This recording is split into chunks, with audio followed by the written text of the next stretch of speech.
হয়েছেন রমেন বাবু। বিশ্বাস হচ্ছে না? তাহলে ঘটনাটা খুলেই বলি। লালচে রং, সাধারণ পোল্ট্রির ডিমের চেয়ে আকারে বেশ বড়, দামটাও অনেকটাই কম। অফিস থেকে বাড়ি ফেরার সময় লোভে পড়ে বেশ কয়েকটা লাল ডিম কিনে ফেলেছিলেন হাজরার বাসিন্দা রমেন দাস। ডিম বিক্রেতা বলে দিয়েছিল অমলেট করে খাবেন, এই ডিম সিদ্ধ হয় না, এগুলো অমলেট স্পেশাল। বাড়ি ফিরে ফ্রিজে ঢোকাতে ভুলে গিয়েছিলেন ডিমের ঠোঙা। পরদিন সকালে উঠে চক্ষু চড়াক গাছ। 5টির মধ্যে 2টি ডিম ফাটিয়ে বেরিয়ে এসেছে সদ্যজাত মুরগি ছানা।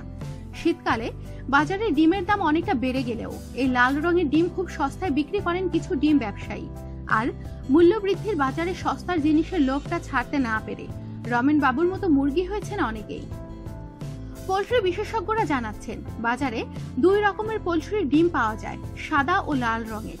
তাদের মতে সাদা ডিমগুলো ফুটে বাচ্চা হওয়ার কোনো সম্ভাবনাই থাকে না। এদের বলা হয় নন হ্যাচ। কিন্তু লাল ডিমগুলো পোল্ট্রিতে বাচ্চা হওয়ানোর জন্যই ব্যবহার করা হয়। এই ধরনের ডিমকে চলিত কথায় হ্যাচারি ডিম বলে। এই ডিমগুলো থেকে বাচ্চা হওয়ার সম্ভাবনা থাকে শতকরা 80%।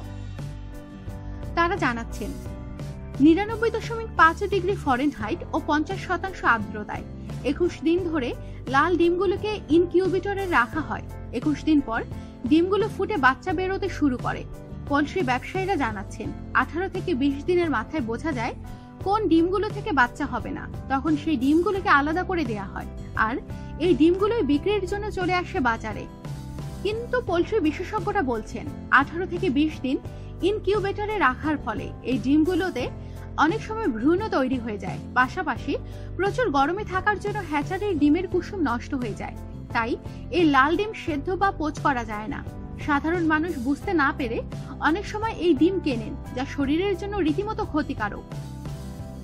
শিয়ালদহ ডিমপট্টির ব্যবসায়ীদের একাংশ জানাচ্ছেন কিছু অসাধু ব্যবসায়ী হ্যাচারি বাতিল ডিমগুলো এনে পাইকারি দরে বিক্রি করেন বাজারে। এক ব্যবসায়ীর দাবি, ফাস্টফুডের দোকানে মূলত এই ডিম ব্যবহার করা হয়। যেহেতু ডিমগুলো আকারে বড়, তাই 2টো ডিমকে ভেঙে হামেশাই 3টি করে নেওয়া হয়। আলোর সামনে ধরলেই দেখা যায় এই ডিমগুলোর ভেতরে কুসুম ভেঙে গিয়েছে। তিনি বলেন, খুচরো ডিম বিক্রেতাদের কাছ থেকে খুব বেশি থাকে না হ্যাচারি ডিম। পাইকারি বাজারে এই ডিমের প্রচুর চাহিদা, কারণ সাদা ডিমের তুলনায় এই ডিমের দামে কম। তাই এই ডিম কেনা অনেক বেশি লাভজনক। আর তাতেই ফুলে ফেপে উঠেছে অসাধু চক্র। কিন্তু শরীরের পক্ষে কতটা ক্ষতিকারক এই ডিম? ডায়েটিশিয়ান রোশনি চৌধুরী জানাচ্ছেন, ইনকিউবেটরের গরমে ডিমের সাদা অংশ অর্থাৎ অ্যালবুমিন এবং কুসুম অর্থাৎ প্রোটিনের অনুপাত এলোমেলো হয়ে যায়। ফলে সাধারণ ডিমের যা পুষ্টিগুণ, এক্ষেত্রে তা প্রায় উল্টো। ভিটামিন বি এবং কোলেস্টেরলের পরিমাণও পাল্টে যায়। ন্যাশনাল এগ কোঅর্ডিনেশন কমিটি এর এক কর্তা জানাচ্ছেন, মানুষের খাওয়ার অযোগ্য হ্যাচারির ডিম শরীরের জন্য খুবই ক্ষতিকারক। এই ডিম রক্তে কোলেস্টেরল বাড়ায়, হাড়কে দুর্বল করে। এছাড়াও আরো নানা রকমের পেটের সমস্যা দেখা দিতে পারে এই ডিম খাওয়ার জন্য। আমাদের সাথেই থাকুন, সাবস্ক্রাইব করুন।